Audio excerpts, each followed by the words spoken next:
I am looking to see if we've got most of our assembly members on here. It looks like there are several.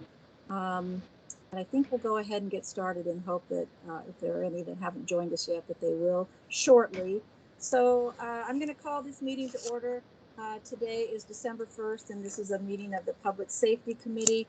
And I just want to make sure that we are recording. Kiana, it looks like you've got us on recording. So we should be good there. So if you could do the roll call, we'll see who's here. Thank you. All right, Ms. Kennedy? Here. Mr. Presberdia? Here. Mr. Peterson? Present. Mr. Constant? Mr. Dunbar? Here. Ms. Dolittle? Here. Ms. Quinn Davidson? Mr. Rivera? Mr. Weddleton? Ms. Allard? Ms. LaFrance? Here. You have a quorum. Okay, thank you. All right, well, we do have the agenda, and Kiana, I don't know if you can pull that up for us so we can just all follow along in case people don't have a hard copy of that. But anyway, we definitely have a lot of items here that we want to go through today. I have an item I'd like to add to the agenda, but I want to ask the committee if there's anybody that would like to see anything added to our agenda today.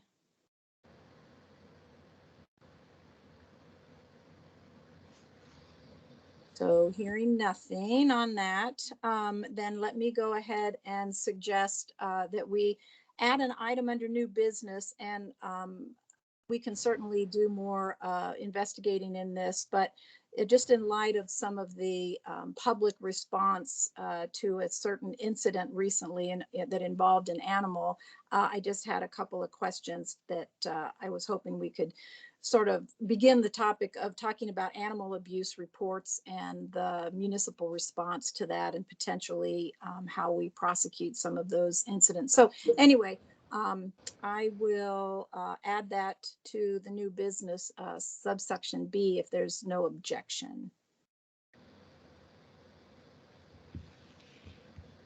Okay. All right, so we do have a, just for the notice for the public that is listening in, there is a note from Chair LaFrance that says that Ms. Quinn Davidson, Mr. Constant, and Mr. Rivera are participating in a conference today, so they will not be joining us at this meeting. So, okay, well, then let's just head down our list. Like I said, we've got quite an agenda today, and we're starting with the Anchorage Police Department.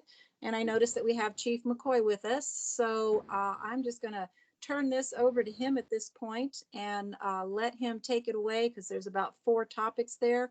And as always, if members will put either something in the queue if they'd like, or in the chat if they'd like to be in the queue, or you can text me. But anyway, Chief McCoy, I understand you might want a moment of personal privilege as well. So please, sir, just go ahead and let's start on your list here. Thank you. Great. Good morning. I'm Chief McCoy, and thank you, Ms. Kennedy. Before I give the APD update, I'd like to address a topic that's probably on everyone's mind this morning. So yesterday, I announced my retirement from the Anchorage Police Department after 27 years of service. And it's been a true honor and privilege for me to serve this community. I've built my career on transparency and building community trust. And that's the legacy that I hope to leave behind. That's what I hope people remember about me, the chief who brought our community together. And I could not be prouder of the men and women of the Anchorage Police Department. They sacrificed so much to keep this city safe. And this community is like no other community in the country. And I'm forever grateful for the love and support that's been shown to me. So I will be retiring in February. I'm looking forward to spending more time with my family and exploring new opportunities in new ways for me to give back to this community that's been so good to me. So again, I thank you for allowing me this small privilege to share those thoughts with you. And I'd like to just go ahead and roll into our APD update now, as I know there's a packed agenda ahead of us. So item number one for us, body-worn cameras. So we've gone through our public feedback period. We've closed the comments, and we are currently reviewing the information that we've received from the public. We've also provided that information to the Assembly, and we've posted the public feedback online for the community to view as well. Our hope is to, once we complete the review, make any necessary updates to the policy, and then participate in a joint session with the Public Safety Committee and the Public Safety Advisory Committee to review that policy and to be able to answer questions and provide updates as to why the policy is where it's at right now.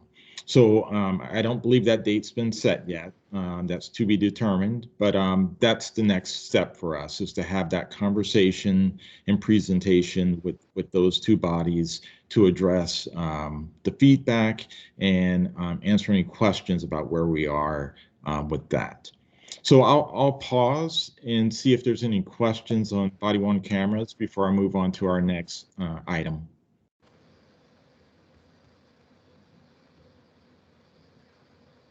Okay. We do have Mr. Perez-Verdia in the queue, Chief McCoy. So go ahead, Mr. Perez-Verdia.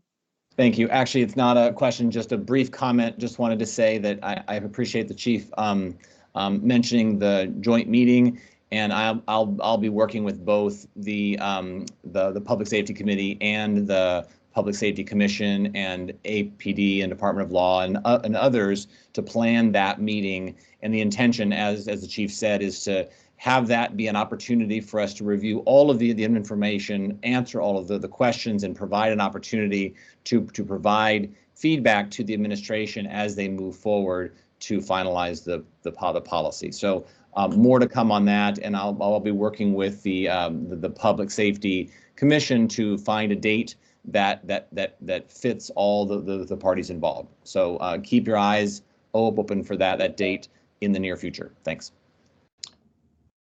Great. Thank you, Mr. Perez-Verdia. That was helpful for the committee. Thank you. So go ahead, Chief. Great, thank you. So moving along to the mobile crisis team. So first of all, I just want to say how pleased I am that we're having this conversation.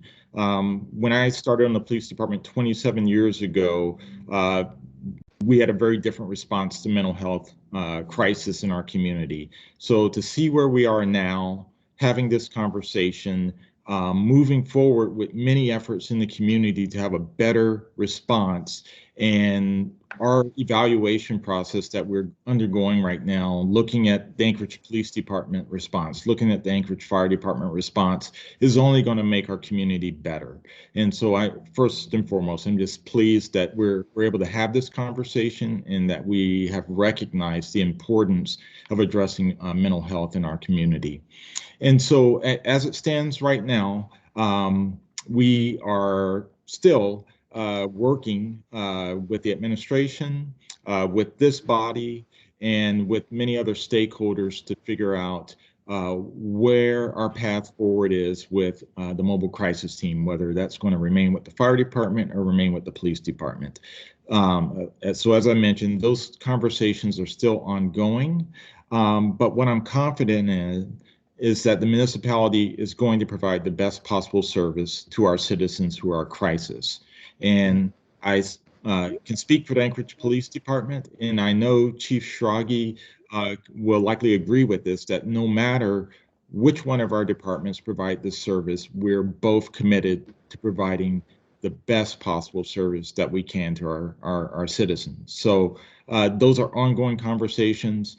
We're all involved. But again, we're all committed to seeing the best possible response in our community. And I'm, again, just pleased that we're able to have this conversation and that this is a priority for all of us. And I'll pause again to see if there are any questions for me regarding mobile crisis.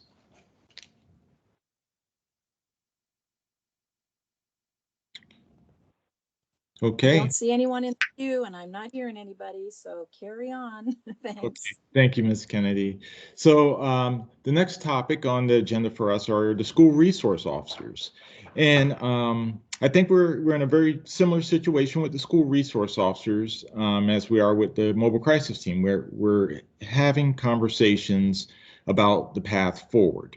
But I can tell you the one thing that we all agree upon is the importance of our school resource officers, what they do for our community, for our schools, for our students, and keeping them safe is everyone's priority. Just this week, we saw another tragic incident across the country in Michigan where there was a shooting in a school. And, we understand the importance of the school resource officer program.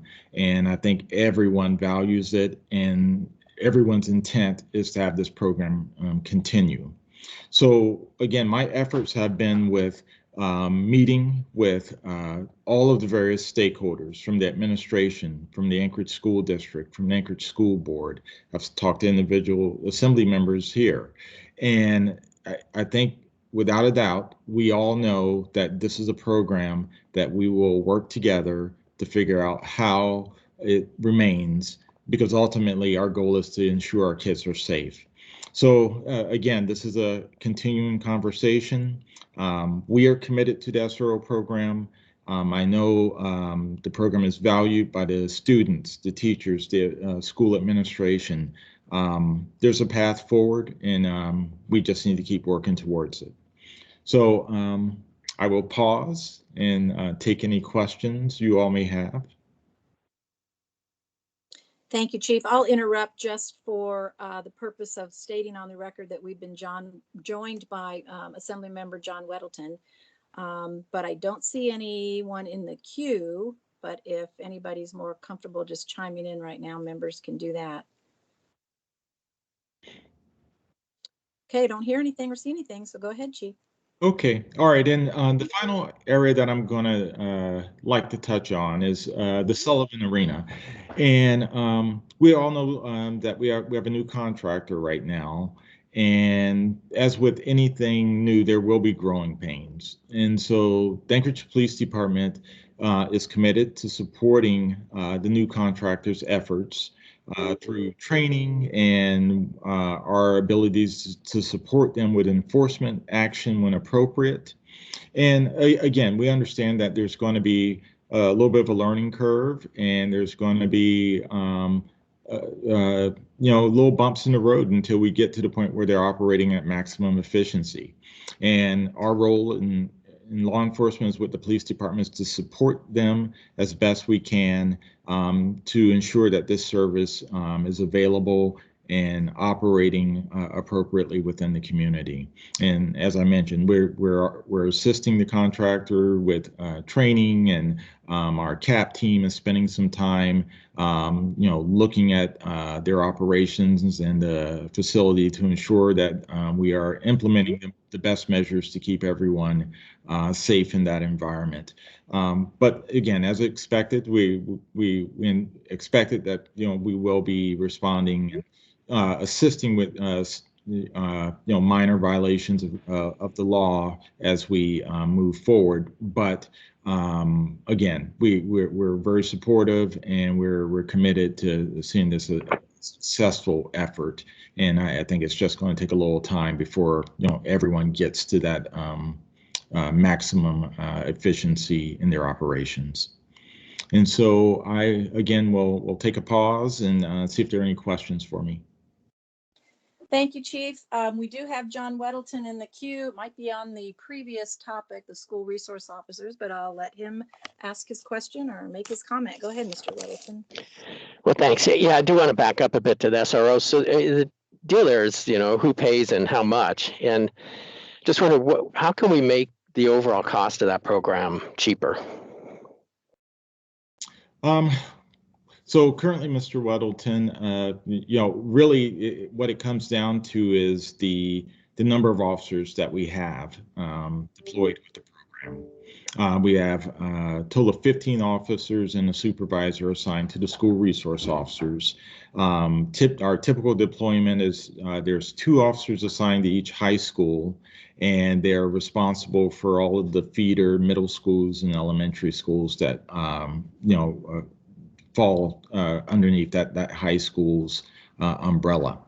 And so really that's where our costs are. Our costs are all manpower costs with the program and the number of officers that we have deployed to fulfill this very important duty. Could it work with 1 officer? I mean, we're looking at potentially 0, so. Right. So that's been a proposal in the past to cut the program in half. And so our officers are working under the collective bargaining agreement from APDEA, and our officers do work 4 10-hour days. So with us having 2 officers assigned to each school, we always have at least 1 officer there during the 5-day school week. So that is a consideration for us that has been raised before. Could we possibly cut that in half? But the current model that we have, gives us that full coverage. And like with any duties that we assign, we like to have our officers operating in pairs to be able to assist each other in some of the most dangerous situations. Heaven forbid that they arise. They have immediate assistance and backup to address whatever the threat may be. All right, thank you. Thank you, Mr. Weddleton. I don't see anyone else in the queue, Chief McCoy, but I do have a bit of a question or maybe a concern about the program itself. I have not had the opportunity to really broach this with other school board members, but I have been told by one that there are some school board members who really don't support the program, and that it's possible that the program could be altered in some way, or anyway, I guess there's a bit of an internal conversation going on about the value or the program, the way the program actually functions. So anyway, are you hearing any of that? I mean, are you hearing some of that? Have you gotten any feedback just in terms of how the school district might actually revise or morph the program into something else in the future? Thank you. No, thank you for that question. And, I've been, meeting individually with school board members, school district staff, teachers, principals, students. And I can tell you overwhelmingly the conversations I've had, there's full support for the program. Everyone agrees that student safety and staff safety is paramount, and everyone truly values our school resource officers and the impact they have in the schools, building better relationships with law enforcement, with our young people. And again, I've met individually with school board members, and that's not the sense I get, is that there's an issue with the program. The concerns that have been given to me are all financial. There seems to be no concerns with the quality of the program, the quality of the officers, and the impact that we have in a positive manner with the way we conduct business. Oh, thank you, Chief. That's good to hear. We have Ms. Zolotel in the queue for you too, Chief. Go ahead, Ms. Zolotel. Thank you, Madam Chair. I just wanted to add to the SRO conversation that I recently received the report and be happy to share it with everyone about our $1 million investment in school mental health services through CARES Act funding with the Volunteers of America program. I think that information should be added into the conversation about how to leverage various resources as we do talk about the investment in SROs and the role they play in the schools, so that we are providing the best service for the best value to the students of ASD. And I'll be sure if Chief McCoy would be interested in that as well, to share that so that he can send that on to his team. Thank you. Yes, Great. please. I would love to receive that information. So thank you. Thank you. So members, are there any other questions for Chief McCoy? And Chief, anything else you want to comment on at this point? So. No. Again, I just really appreciate everyone, and always happy to answer questions. So thank you. Great, thank you so much. Okay, then we will move on to the Anchorage Fire Department, and we have Chief Schrage with us. So Chief, why don't you just go ahead with your list of things you'd like to update us with. Thank you. Okay, yes, thank you. Good morning, everybody. Happy to be here with a brief update about the topics that are before you on our agenda from the fire department. First item up is an update on our overtime mitigation efforts. We have been continuing since October 1st our program of selectively closing units during the nighttime hours in order to reduce our overtime spend. To date, we've been effective at reducing our overtime by about 102,000, a little more than 102,000 since October 1st. About 29% overall in November. In November alone, for example, we unstaffed some of our response units for a total of 978 person hours for savings of just a little bit less than 50,000. Our overall overtime spend, we're tracking pretty well. We are over budget. In October, which is the most recent pay periods that we have numbers for, we spent 465,000 plus. Compare that to the prior year, it was 511,000. So we're down, like I said, just about 25 or more % from a month-to-month basis. So if you are interested in a breakdown of what we're spending our overtime on or what are the causes of overtime, 60% of it is scheduled annual leave. Sick leave is 20%, family medical leave 13%, military leave 3%, and then the balance is various other small types of circumstances. I will pause there for any questions.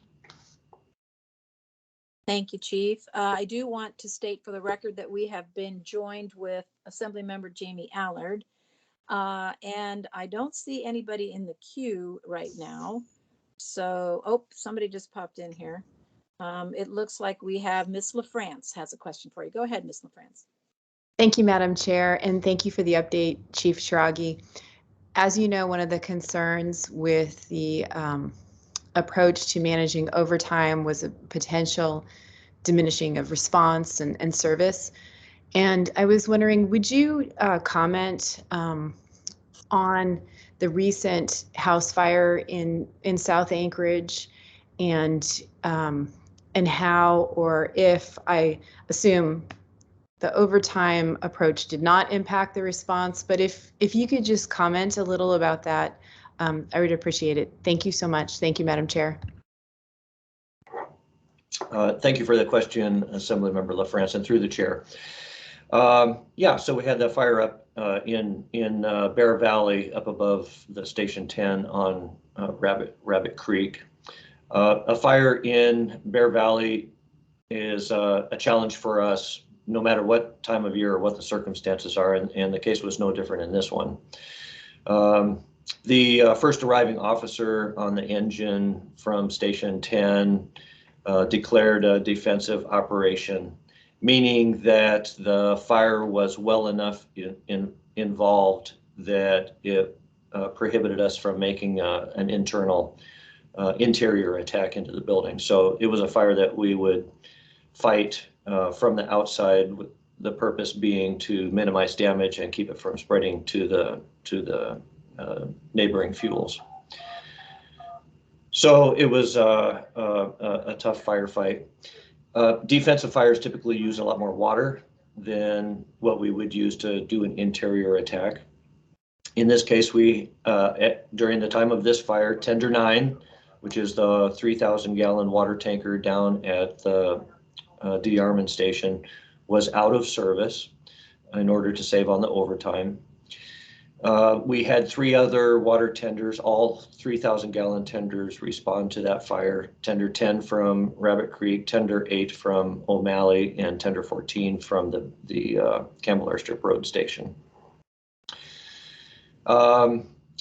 There was a brief interruption in the delivery of water on that fire, according to our incident commander, of about 2 minutes.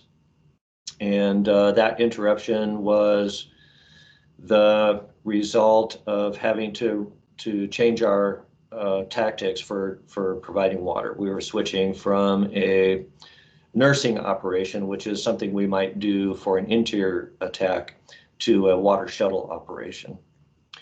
And really the cause of that delay, I'll be candid in saying that it's a matter of some debate. There are members, some of the people who fought that fire attributed to the closure of tender 9. It's my informed opinion that that's not the case, that we had sufficient water on scene with the 3 tenders that were there.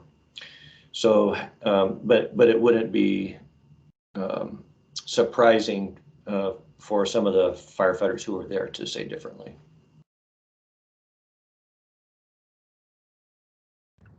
Thank you, Chief, Any- and thank you, Madam Chair. Okay, thank you, Ms. LaFrance. Thank you, Chief.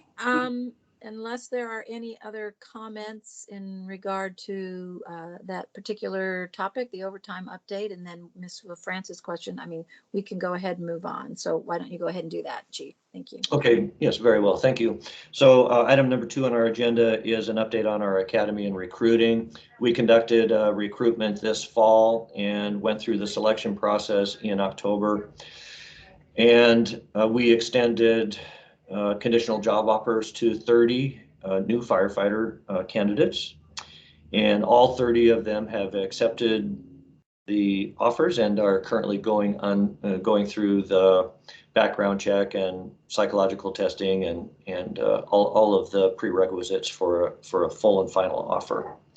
Our fire academy will start on January 13th, and we're really looking forward to getting those new firefighters onto the line as quickly as possible so that we can, this is one of our strategies to mitigate our overtime problem.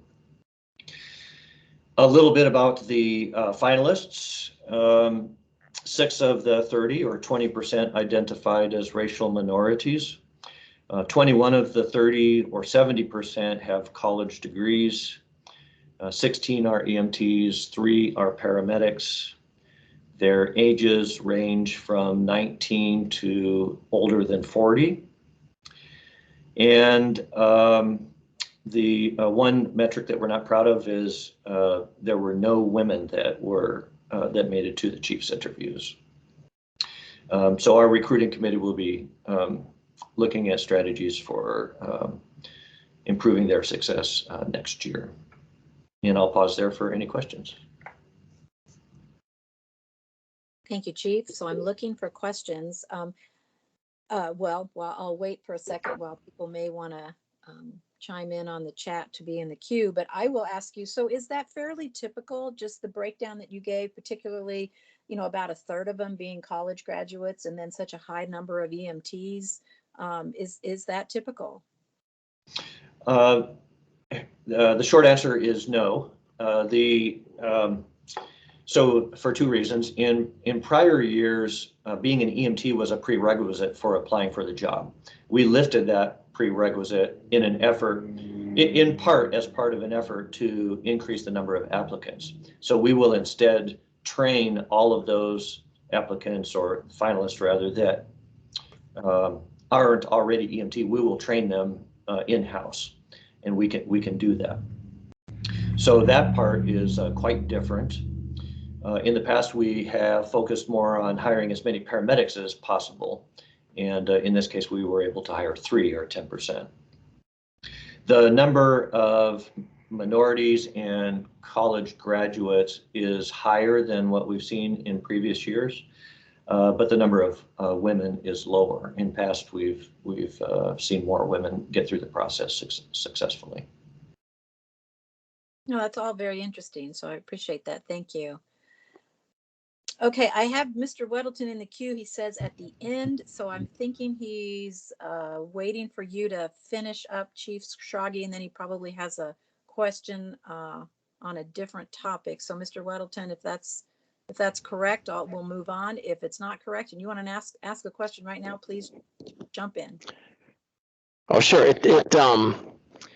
Yeah, on the budget vetoes that the mayor sent in, one of the comments was the collective bargaining agreement with for the firefighters does not allow us to do mobile crisis team through the fire department, and that was news to me. And I wonder if you could kind of flesh that out a bit. Sure, Assembly Member Weddleton, through the chair. So our collective bargaining agreement is for firefighters and EMTs and paramedics and the other various people that support our operation. And when so the current iteration of the contract didn't ever envision having to hire social workers or people of that nature. So we have no classification for the clinicians, one that we've so far held off on hiring. What we had planned, I think, was to hire them, and then we would either work with classification to get them added to our contract, or that they would fall under a classification that fell under AMEA. So that remains unresolved. It's a correct statement that there's no provision for that in our current labor agreement.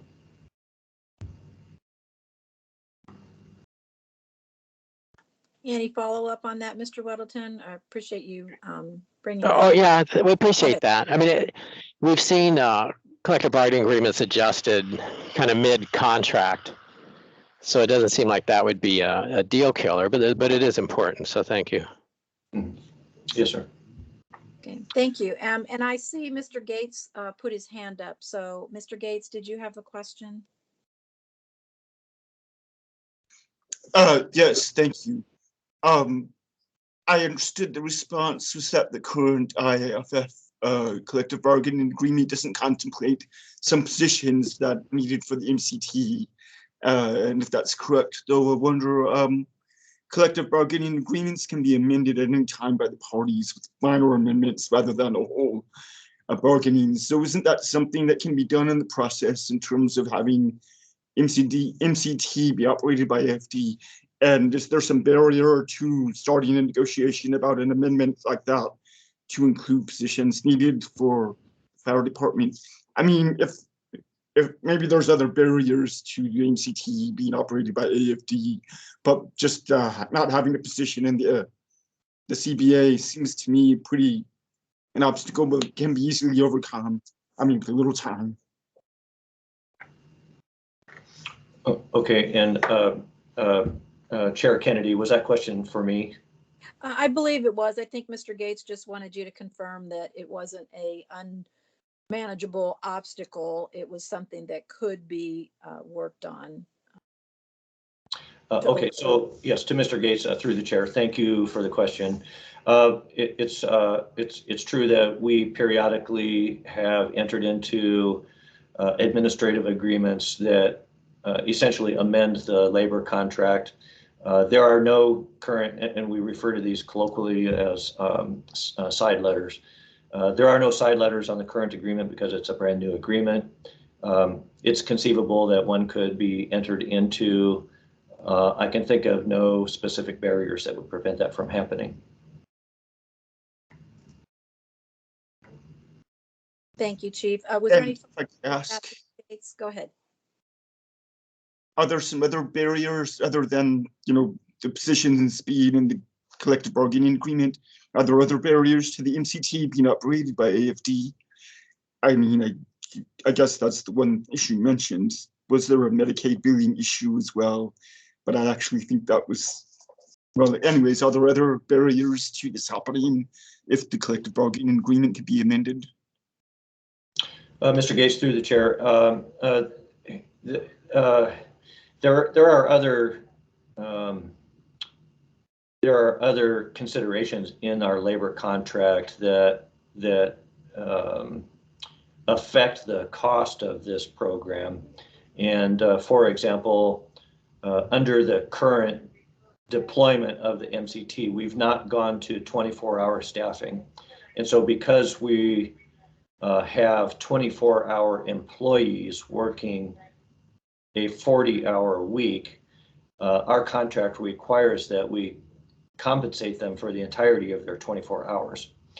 So in order to make that align with payroll, the Fair Labor Standards Act and payroll rules, we basically increase their hourly pay by 40% so that they earn the same working in 10 hours, or correction, they work the same they earn the same in 40 hours that they would have had they been working 24 hours. So that provision has been in our contract for many years, and it's intended to entice people into working this project work that requires 40 hours of service without suffering a loss in pay. And so because we've not gone full-time with the NCT, the consequence is that the cost is inflated in the current deployment.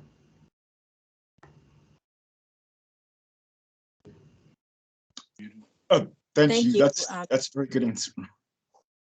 Okay, thank you, Mr. Gates.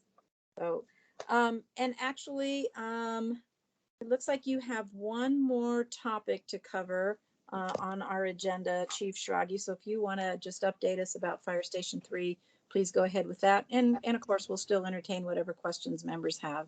So thanks. Go ahead. Oh, yes, thank you. I can be very brief. I have no news to share regarding the traffic study at Station 3. We have collected all the data from September and November. We're waiting on traffic to analyze and aggregate that data, and then that will be the basis for a decision about what to do. And of course, I'll just keep at top of mind that we're also looking at other stations as well, such as Station 4. All right, thank you, Chief. And if I'm not mistaken, you can clarify me on this, but if I'm not mistaken, you were actually looking at some leftover bond money to actually purchase whatever traffic lighting equipment might be needed there. So really that's kind of the crux of the issue once you figure out how the traffic analysis turns out. Is that correct? Chair Kennedy, yes, that is correct. There was a general obligation bond that was passed by the voters to address traffic mitigation near that fire station. A small amount of that money has been spent to remove the old signal at the old Fire Station 3. There's still something north of $500,000 available to do this. And the options range from about $25,000 in 2019 dollars to install a traffic control device at the fire station, all the way up to $500,000 or more to acquire an easement and install a traffic signal. So this information will help us make an informed decision about which option we want to pursue. We in the fire department, of course, we want to wait and see what the data tell us, but we recognize that just the cheapest option, which is a traffic control button at the station, would probably satisfy our concerns. All right, thank you, Chief, for the reminder there. So I don't see any other questions. No one in the queue right now. But anyway, any last words? Anything else you needed to let us know about, Chief Schrage? Nothing for me. Thank you for the opportunity, and it's good to be here. Okay, thank you, Chief. Glad you're here. We'll move on then to the Law Department. I see Sarah Stanley just unmuted, so she's ready to go. So hi, Sarah, and please go ahead and update us. You've got a couple topics there for us, so go ahead. Yes, first of all, I wanted to update you on the new positions that were funded by the alcohol tax last year.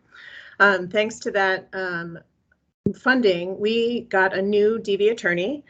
So our DV attorneys, which is domestic violence, currently there's 1,300 open domestic violence cases in our office. So having another attorney brings the caseload down from 325 cases per attorney down to 260. So that's a huge help. It means more attention can be paid to each case, more time spent talking on the phone to victims. So that's a huge help, and it's a huge relief to the DV attorneys who are already there. So our office appreciated that very much, and thank you. The other position that was funded was the legal clerk 2 position. So that's a type of secretary, if you will, in the domestic violence department. So that person has also been hired, and they have been, so the kinds of tasks they perform are some discovery things. So uploading photos and other evidence from APD. In domestic violence situations, photos especially are really key pieces of evidence. We use them in bail hearings, and we use them to screen cases because the triability of the case and the seriousness of the case really depend a lot on those photos. And at bail hearings, they're very valuable to make bail arguments to keep victims safe. The clerk is also doing things like getting certified documents from the courts for protective orders, working on restitution letters for victims. So basically, this has been a huge service provided. We have other secretaries who are handling those things, but having more people to do it more quickly, more efficiently has really helped provide better service to victims in our community. So thank you for both of those. Just wanted to report back that those are filled and appreciated and being used. The next thing on the agenda, was the backlog, the criminal case backlog. Some people are aware of this, but for those joining us for the first time, this is not unique to the city. There is a criminal case backlog in the whole state of Alaska. Because trials have not been taking place since the beginning of COVID. What that means is, even though very few trials, cases resolve at trial, it means there is not the pressure for to resolve cases. So defendants don't come to a point in the decision-making process where they have to decide either I'm going to go to trial or I'm going to accept a plea. Similarly, prosecutors, I mean, to be fair, don't reach a point where they're about to bring something to trial, you know, where they kind of make that call. Is this really on the eve of trial? You know what I mean? A really good case. Of course, we constantly evaluate cases as they go through the process, but the reality is that having trials happen makes cases move and resolve. So just to give you some numbers, for September 2019, the Alaska court system in Anchorage had 2,600 and change open misdemeanors.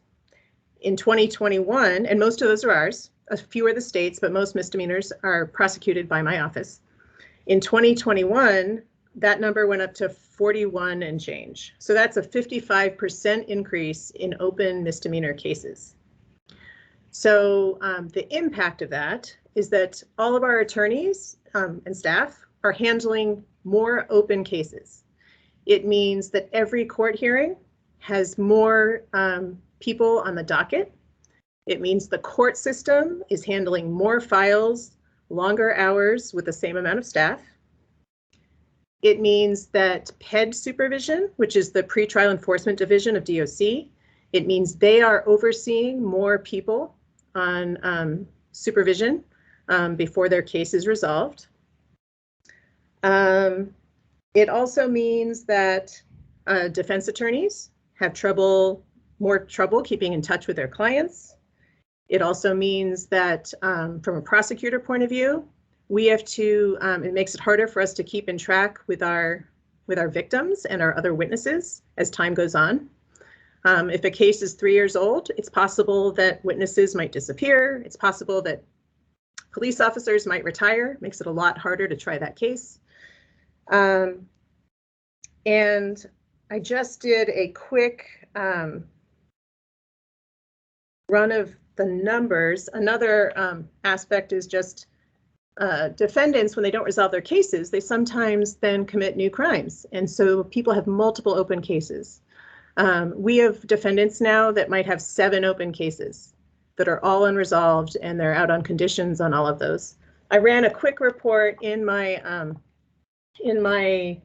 in-house system, and we have about 2,000 cases that are in warrant status. So that means either they have an arrest warrant out, meaning the beginning of the case, they committed a crime, and we're waiting for them to be picked up, or they're in bench warrant status, which means they just didn't show up for a court hearing. So they're out of touch with their attorney and the court system. So those are some of the consequences of a backlog, is that every system involved in the criminal justice system is handling bigger caseloads and stresses every single system. And we're losing track of defendants, victims, and witnesses. And I hate to have that be the report, but I just want to be really transparent with this body and with the public, who may not be aware unless you work for one of these agencies, sort of the big global, well, not global, the statewide impact of this backlog, though it is happening nationally as well. So if you hear in the future about various ways we're trying to be creative to work on getting some cases moving, that's the backstory. Any questions on that? Thank you, Ms. Stanley. Really appreciate that, even though, yeah, it's not very complimentary news, but I certainly understand. And I appreciate the way you answered the question, because one of my questions was going to be, how is this impacting public safety in our community? But you basically said that, yeah, we have people out there who are reoffending, maybe up to 6 or 7 more times. So that is definitely concerning. So anyway, I guess, for us, I'm kind of curious as to, what can be an answer, really, how can we help? I mean, I think you've answered some of that question in that you're trying to be creative in how you can handle some things internally, but there's just a limit to what you can do in the legal department, and you're just having to wait on the court system itself. So I'm not sure that there's any real good answers out there, but I don't know if there's any value to a strongly worded letter sent to the court system. But anyway, I appreciate the all the information, and I'm sure APD is well aware of those kinds of issues, and they're probably trying to adjust and adapt accordingly as well. So, Chief McCoy, did you have any comment on that? I guess I'll, since I kind of drug you into this anyway, did you have any other comments? Thanks.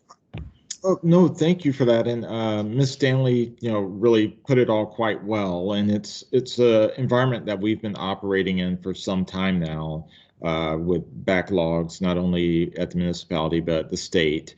And it definitely creates an issue for public safety, where individuals are committing offenses and they're remaining in the community and reoffending prior to any type of adjudication of the original offense. So it definitely creates a strain on public safety. I know the public can be quite frustrated in seeing these instances where someone has committed a crime, they've reported it, and we take action, and next thing we see the person still out on the street, still free to commit new offenses. So it's definitely a strain on the system as a whole.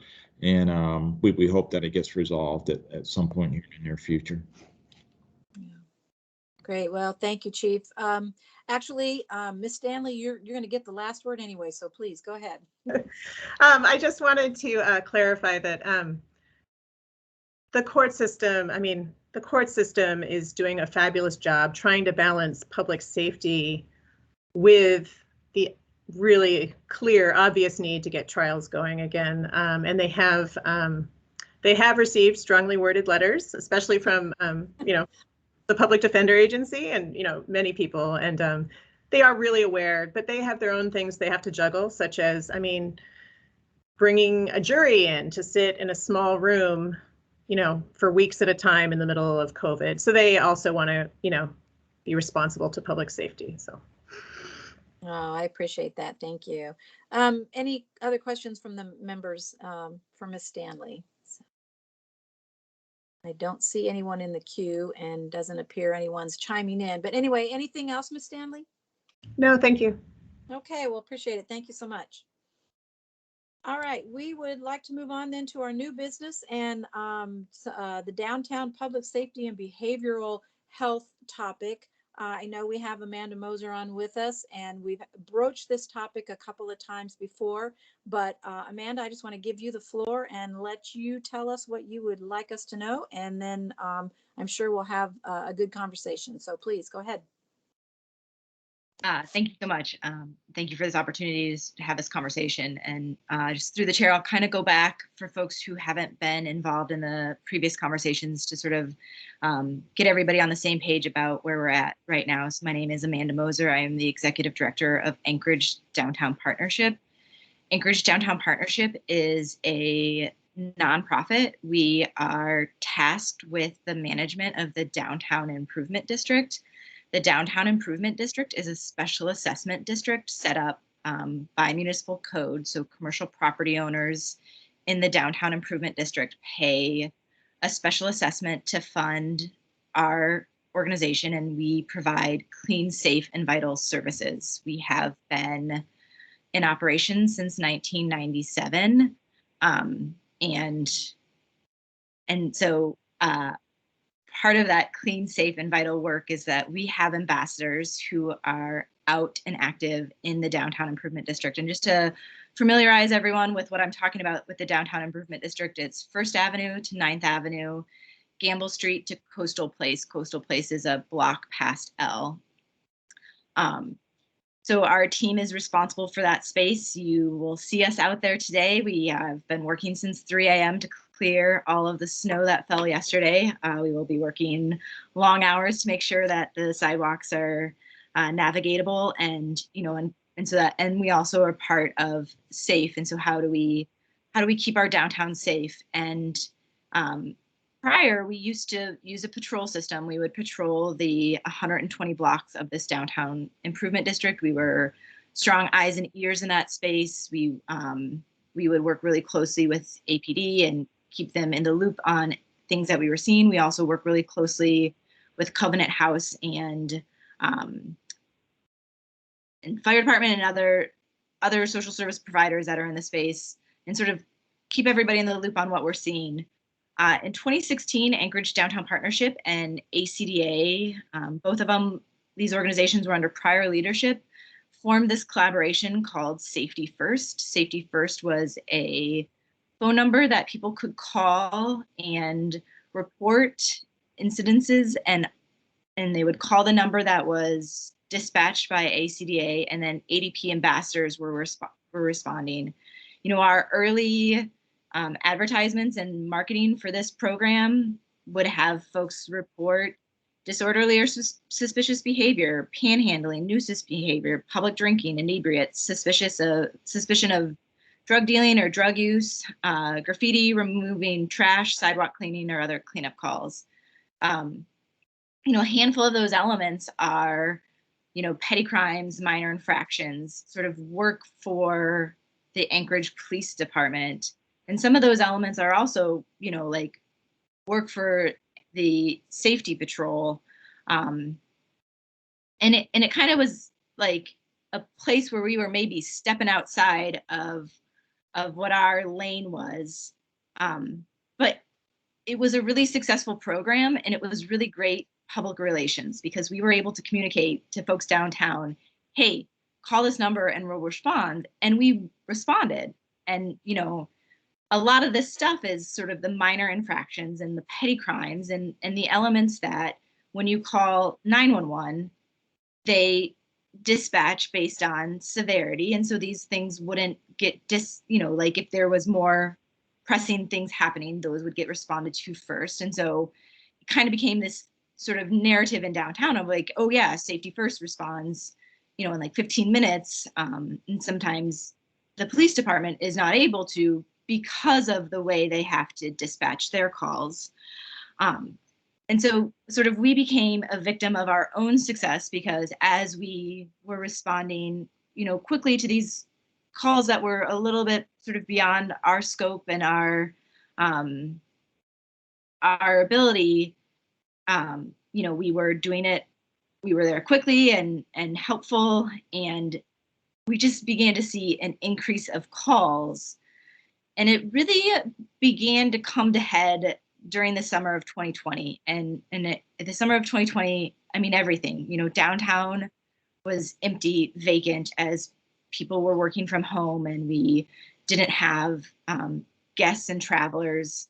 And so as we had just a lot of sort of in empty spaces, it brought in other nefarious activities. And we really saw a huge concentration in Anchorage Park and Fifth and Gamble, and our team began responding to calls in both of those locations like 20 to 30 times a day, and they would respond to calls that had 20 or 30 individuals. And so way beyond anything that we are qualified to be doing. And so we in the summer of 2020 began to have community dialogues about these spaces and sort of what we could do. And we worked really closely with the police department, and I think sort of like had an understanding that like part of the challenges were there just like wasn't enough people downtown to sort of disrupt this nefarious behavior, but that we also did need some more public safety in these spaces. And this summer, has been, and I'll say just sort of in general, it's a little bit quieter downtown in the winter, and it's been a little bit quieter, especially in the last month, because we've had such cold temperatures down here. And so we aren't sort of seeing this activity. But the beginning of this summer of 2021, we began to see a lot of this activity again. And the hotspots were Anchorage Park, Town Square Park became a hotspot, and Fifth and Gamble. And I think folks will remember, we had a really terrible incident at Fifth and Gamble because there was sort of continued nefarious activity there, and we had a mass shooting over there. So our team began to like really understand like what was happening with this safety first hotline, and I think the one really important thing is that we really began to understand that we became this replacement of municipal services. And as a special assessment district, it is very clear in our guiding documents that we are supposed to supplement municipal services and not replace them. And we sort of set up this hotline that in essence replaced, what calls should be going to 311 or 911. And so this summer we did a lot of work with the frequent callers of Safety First, and we really began encouraging folks to call 311 and 911 so that we could really understand like those calls and how sort of serious the problems were. Because when we started looking back at our call logs from, so we started in 2016, especially 2017, 2018, and 2019, we would have 1,000 calls a month. And these 1,000 calls a month would be everything from, a person who needs to be removed to, a person who's under the influence, and to, APD calls or ASP calls. But there was definitely a number of those calls that should have been going to 311 or 911. And so when we talk about how APD is making their staffing decisions, it's based on data. And if there's this big gap in missing information, it's going to impact how those calls are making. And I really want to thank and recognize that as this summer, as we began to understand these sort of unintended consequences of the Safety First hotline, and we started working closely with APD, we got strong response right away. We've had an increase in patrols. So we have both a morning sort of day shift patrol as well as a swing shift, which makes a huge difference having uniformed police officers downtown. And that really began in August, which was the last time I came and spoke with the Public Safety Committee. So we are seeing some improvements in those spaces, but I think the really important thing that I want to end on is, we started this conversation with our partner agencies. We work really closely with Visit Anchorage and the Chamber and AEDC, and we communicated to these other agencies that we were overwhelmed, that we had sort of created this space where we had these unintended consequences, and that we were responding to things that should be handled by the municipality, and we needed to step back from safety first. But it was really important as we stepped back from safety first that we made sure that we had, the appropriate municipal responses in place so it wouldn't feel like a huge gap. And so all of our boards of directors have discussed this issue and are up to speed to that. And that is, I'm grateful that Julie Sapi's here too. And Julie can also talk very specifically to Paratrovich Park and the impact that she sees with her offices that are in the building right behind there. But we are moving away from safety first. We are discontinuing the hotline at the end of this month. And we, over the next couple weeks, we've been communicating this to our stakeholders sort of since the summer, directing folks to call 311 and 911. But now we have more directly been letting folks know that we are discontinuing this hotline and really strongly encouraging folks to call 311 and 911. And then, we are excited to be back in this space where we are still focused on a clean, safe, and vital downtown. And part of that safe component is really going back to the patrol, because we are responsible for 120 blocks. And with the Safety First hotline, our efforts really just got concentrated into 3 spots. And so folks that were outside of those areas really didn't feel like they were getting our services. So through the chair, thank you so much for this opportunity, and I'm available for questions. And I think maybe Julie might have other stuff to share too. Thank you, Ms. Moser. Yes, I appreciate all your information there. And yeah, let's continue this conversation. Ms. Sapi, thank you so much for joining us. I saw that you were on here, so I am sure you would like to comment. So please go ahead. Thank you very much. Yes, I appreciate the chance to share a bit this morning about what we've been observing and to support Amanda in her request for resources downtown. As you've seen in the resolution from the Downtown Partnership, Amanda's organization provided tangible information and numbers on the events and the calls that Safety First program has responded to in the past. I can tell you Visit Anchorage was a frequent caller of the Safety First line, as we had many needs here in Paratrovich Park. As a representative of the visitor industry and its workforce, also as a downtown tenant and employer, we very much support the request in the ADP resolution, and especially included increased resources to address behavioral health needs downtown, as well as public safety. So I'll speak a little bit about the visitor and tour operator experiences near our offices and the visitor centers downtown, as well as my experience as a worker and an employer near Anchorage's Paratrovich Park. So we are a tenant in historic City Hall, and it is owned by the municipality, but the building itself sits on parklands through Paratrovich Park. So we are very limited in our ability to manage the parklands. We've actually asked before if we could manage the whole block as private property, but as parklands, we are unable to do that. So, I believe very much in parks and that they should be a place where people can linger. However, a lot of the lingering that we see in Paratrovich Park is not the healthy type and is really detrimental to the image of downtown, and presents some public safety concerns, with the exception of the times that the Downtown Partnership is putting events on in the park. And then we see a very healthy activation and encourage folks to linger and stick around and enjoy downtown. So the curb in front of Paratrovich Park on 4th Avenue is also the designated pickup spot and drop-off spot for a number of tour operators, including the Anchorage Trolley, probably the most visible, but also Pick Tours, the Turnagain Arm Shuttle, and shuttle vans for various attractions throughout town, from the Alaska Zoo to the Alaska Native Heritage Center. And it's really an ideal location. It's convenient for visitors who are stopping into our log cabin and the Visitor Information Center behind the log cabin. And it also drives a lot of visitors into the heart of downtown. So before or after their tour pickup, they can visit other businesses in the area.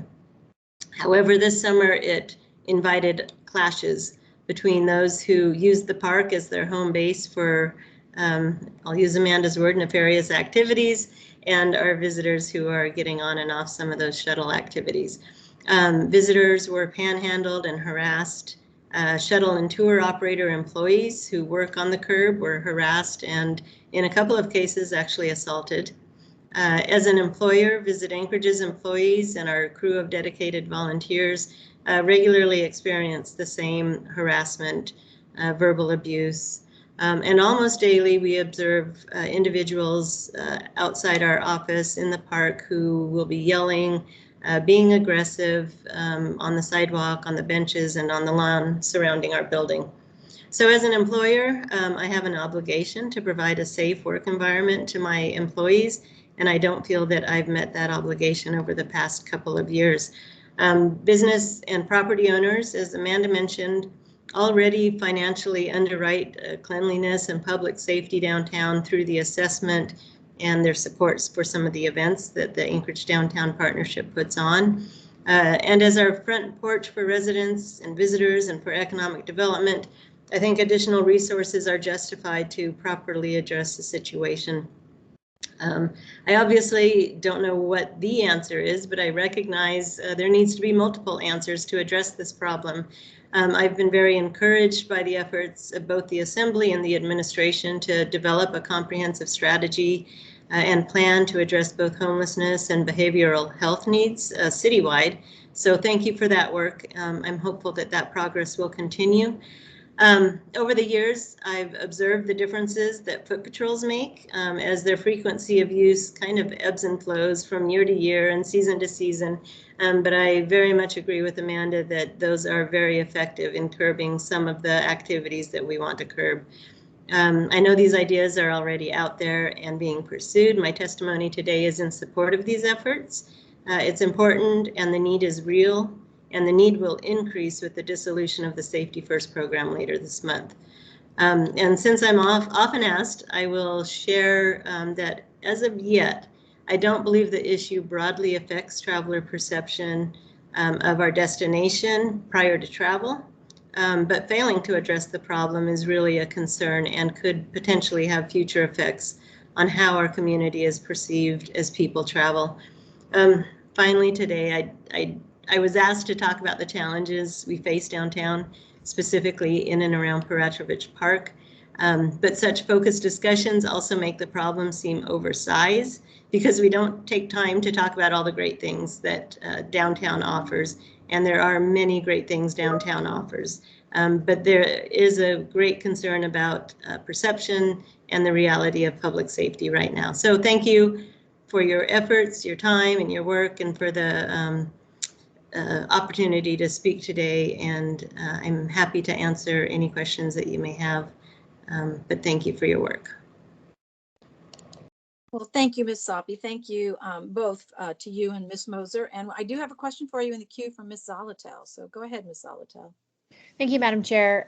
Thank you for providing the update, the briefing, as well as the notice about the ending of the safety line.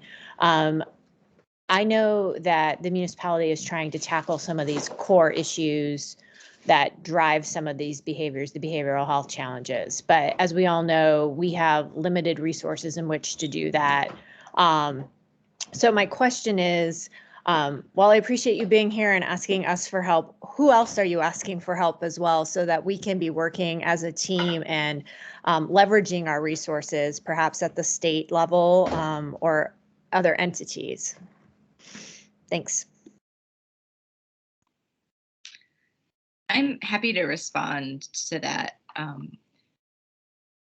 So when through the chair. Amanda Moser, when I first started in this role, and I've been here 3 years this spring, I think like one of the things that I identified and recognized right away is that, you know, the majority of the individuals that our team is having like intense interactions with are persons that are experiencing substance abuse disorder, mental health challenges.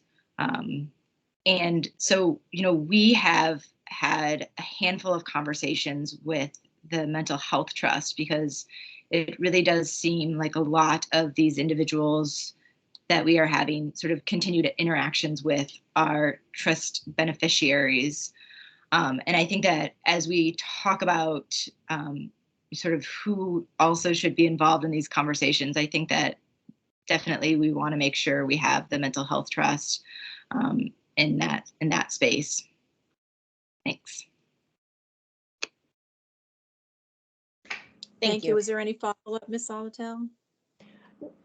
No, just a quick comment. I think that's good. I think that we should be having this conversation in how we deploy. I mean, partly there's that overlap between health and public safety. And here, I think it's, again, illustrated. We just had a health policy committee meeting where we really were deep dived into crisis now. But in addition to that, how do we then also talk about and leverage substance misuse resources in our community? So I think we have some collaborative work to do to really get at the roots of these issues. Thank you. Yeah, thank you, Ms. Solotel. Yeah, I do believe it's all about making the right connections. So hopefully we'll be working on that. So Mr. Gates, you have your hand up, so please go ahead. Yes, thank you, Madam Chair. I just wanted to speak to some comments that Ms. Moser and Ms. Salpe made about the Downtown Improvement District and its function and the scope of the services provided. And no, they're correct in what they said. And for me, I mean, I've got our municipal code, and in our municipal code, the Downtown Improvement District and its services are public services by a services improvement district. And it says, and this just struck me and is why I asked to speak in our municipal code section, 1910-20A2, the list of public services that can be provided. A2Ds, quote, security services, not including law enforcement services, unquote. And I think that, of course, there's probably a little overlap between security and law enforcement, you know, but there needs to be, of course, some clear division between them. It does sound like the Safety First program in the way that it's been utilized and its success. And I like what Ms. Moser said, a victim of their own success. Maybe they've been doing a little more law enforcement than they should be. But I just wanted to reinforce that what she said is validated by our code. And perhaps well, I just wanted to provide you that. Thank you, Mr. Gates. Yeah, good point to bring up. Thank you.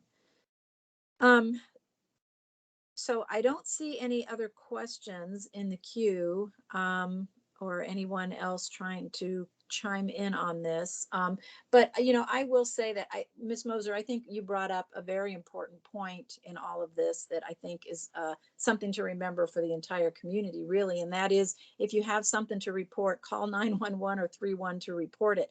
Because if you don't, then the police, the department never gets the data, and then they never know how to appropriately really staff their employees. And it makes it just kind of difficult to be prepared and to really react appropriately. So I think you are right on in terms of telling people to make those calls, and that way we do have the data that can allow for better staffing. So I think I will, you know, ask if Chief McCoy has anything he wants to add to that. I know he's still on with us, and I don't want to leave him out of the conversation. So anyway, Chief, if you had something to add, please feel free. Great. Thank you, Ms. Kennedy. So Chief McCoy here. So first of all, I want to thank Amanda and Julie and your teams for their work and efforts you've done. And I think we all agree that a livable, inviting downtown is what we all want for our community. And so, as Ms. Kennedy mentioned, it's very important for us to receive the calls so we can evaluate the data and appropriately deploy our resources. So I encourage calls to 911 and 311 to report crime. And so when I look at the scope of the issues we're facing downtown, we know we have some very challenging issues in some of these public spaces at Town Square, Fifth and Gamble, and et cetera, with groups that are being there. We know that there's a cross section of behavioral health with what we're seeing, and it really doesn't make it a challenge in addressing this type of behavior. And working together with our partners and with additional stakeholders to bring the resources that are necessary, as Ms. Zalatel mentioned, to the forefront to address these issues is how we're going to work our way out of this problem. And so from a police department standpoint, again, we're constantly evaluating the data, making our deployment decisions.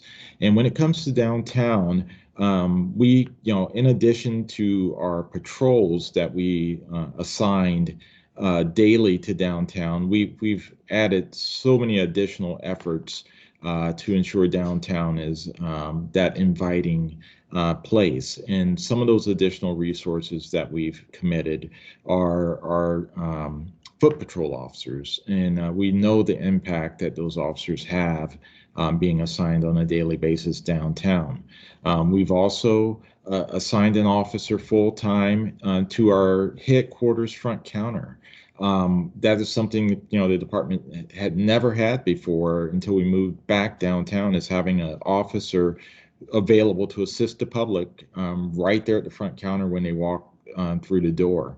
When we can during the summertime, we've deployed our bicycle patrols, and our CAP team devotes a large percentage of their time and efforts specifically downtown, addressing a lot of these very issues that are of concern to us.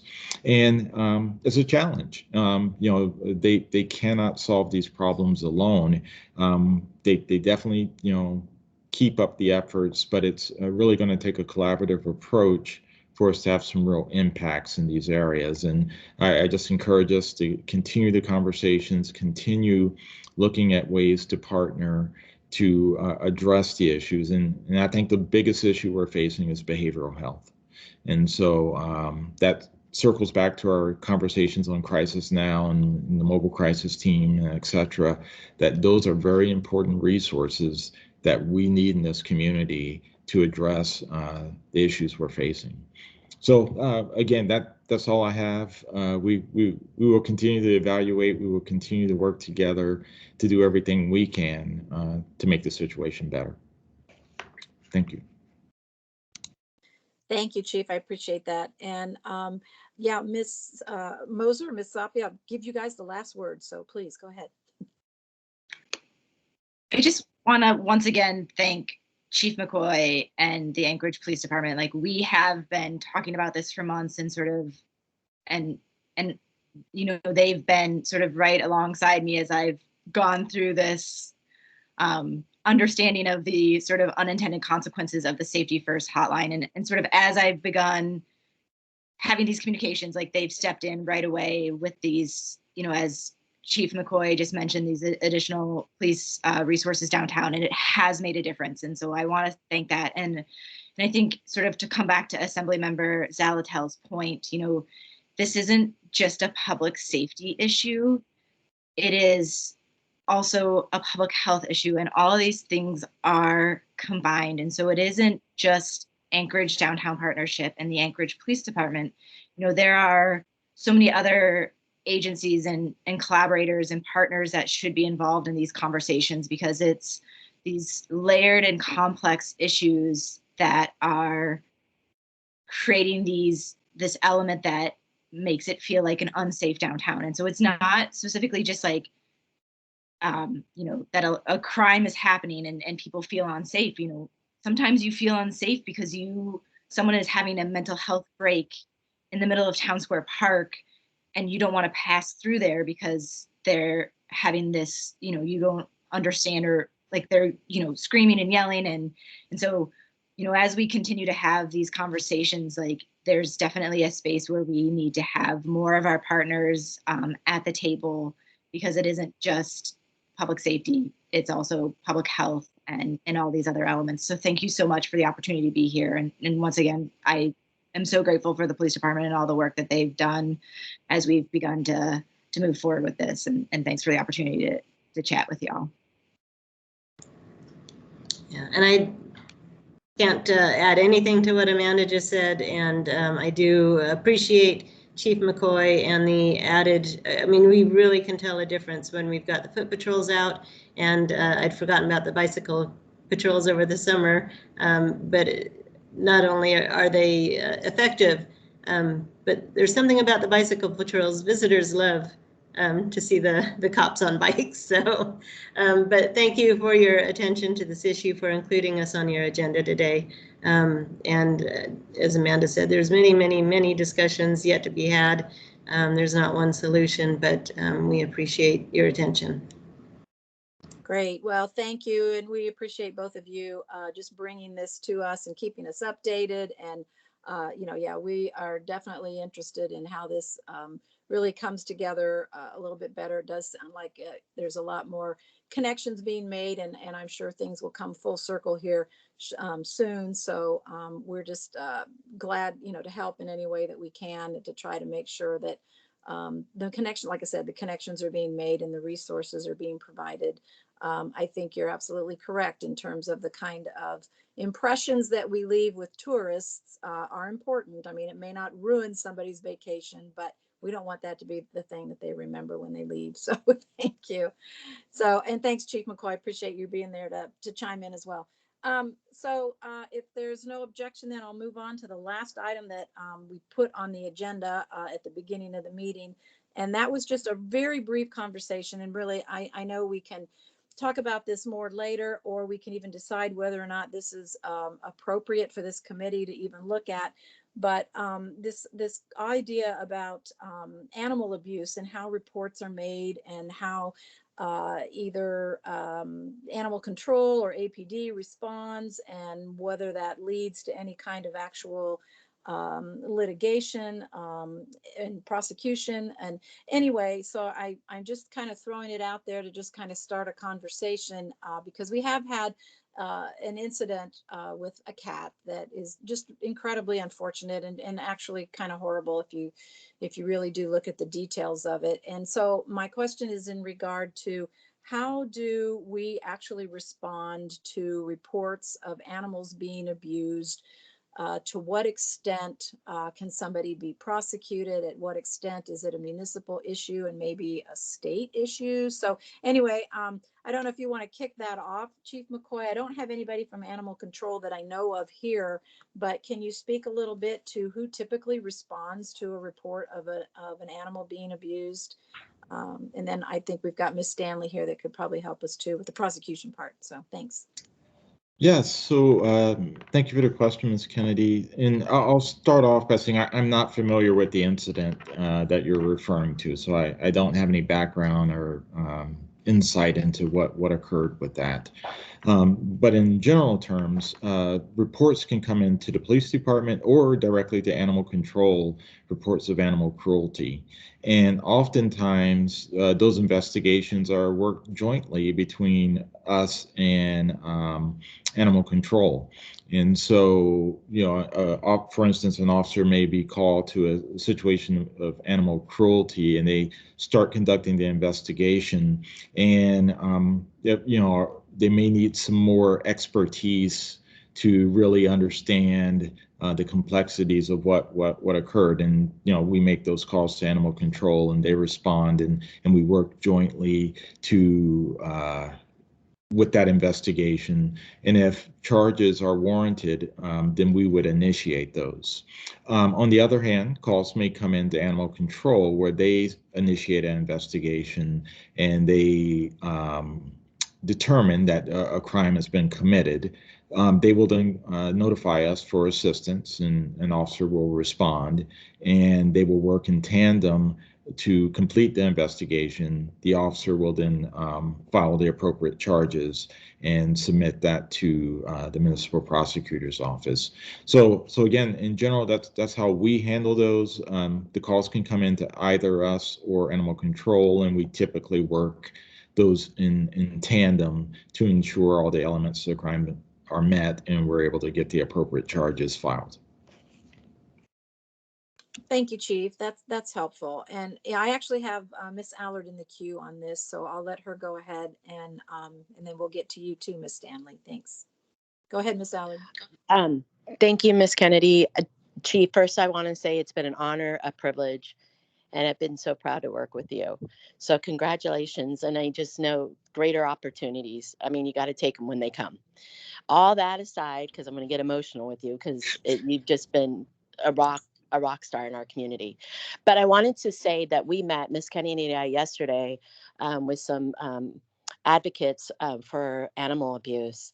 And it sounds like there's some sort of disconnect between policy and enforcement, and who does it and who doesn't. And when the APD is called, and I'm not accusing anybody. I'm just saying that their experience is that it kind of gets passed to animal control. It's not our job.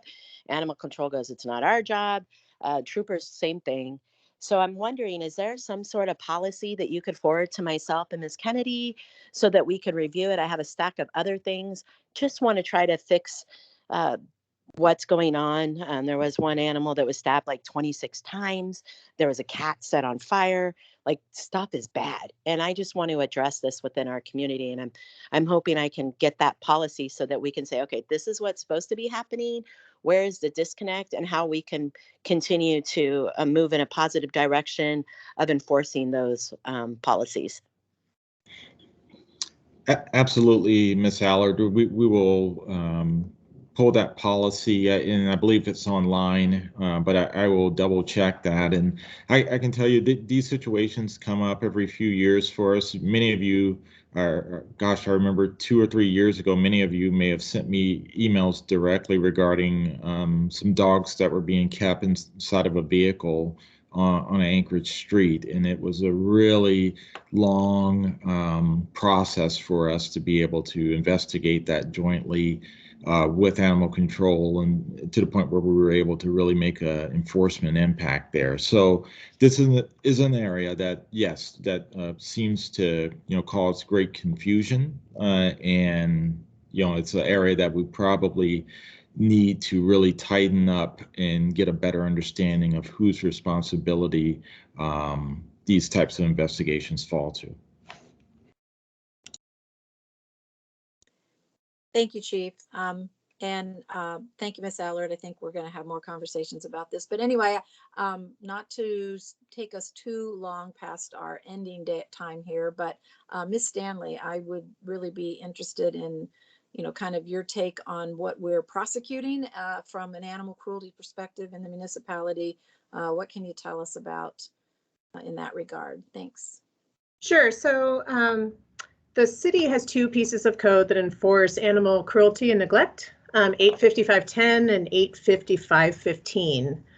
Animal cruelty is the first one, which is to negligently maim, mutilate, torture, beat, kill, abandon, poison, abuse, injure an animal. So any kind of injury would fall under our code, basically, and it's a negligence standard. The state has its own statute, which is 1161-140, which covers different things. The elements are completely different. It does include severe or prolonged physical pain or suffering to an animal. I don't see a definition of severe. I would note that when we're talking about people, the standard for serious injury to make something a felony instead of a misdemeanor is pretty high. It's generally the kind of injury that follows someone the rest of their life, like something people can't heal from. I'm using very sort of layman's terms. I'm not the DA, but so, and it covers other various things like killing an animal by use of a decompression chamber. They have very specific subsections that are pretty horrific. So having said that, law enforcement generally sends charges to either the state or to the city. And we always evaluate every single case based on the evidence. And if we ever see that a case meets the elements of a state statute more appropriately, that it should be a felony, then we would reach out to the state and discuss whether they would take the case and we would transfer it to them. And the state does the same. If they see a case that's more appropriately charged as a misdemeanor, they reach out to us and it gets transferred to us. So we're in partnership with the DAs, but the elements are very different for the statute and the city code. So it really depends on the individual details of the case, how it gets routed. So. Okay. Well, I appreciate that. And thank you. And I think I'll just kind of leave it open to members of this committee to notify my co-chair or me about how, if they want to kind of tackle some of this and maybe look more in depth in it. So I think we may have more conversation about it, but I appreciate that. I think one of the things that I think is a concern in all of this is that, you know, we've heard that there's often a tendency with somebody that abuses animals to then actually be abusive of human beings as well. So, so I'm trying to kind of work through that connection as well and see if that's something that we might want to make sure that some of our code and statutes are appropriate and being enforced, you know, in a way that they need to be. So, yeah, I don't see anybody in the chat that wants to comment on that, but my co-chair and I can have that conversation about whether or not or to what extent we pursue the question. So I appreciate both of you. Thank you, Chief McCoy. Thank you, Ms. Stanley. So let me open this up then to audience participation as we're wrapping up here the end of our time. If there is anyone that would like to speak, Kiana, you might be able to help me with this. I don't really know who all is on here that's a member of the public, but typically we just mention that if there's anyone that would like to comment, we'll open that up. You can unmute yourself by pressing *6 on your phone if you're calling in. So I will leave that open for a moment or two to see if anyone wants to comment.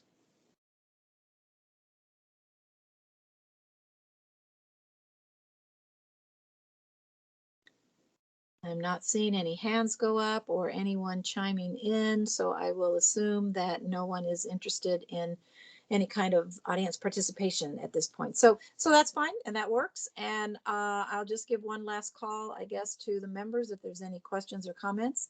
And if not, then I would entertain a motion to adjourn. Move to adjourn. Thank you. Thank you so much. We are adjourned. Thank you. Thank you all. Good night. Good night.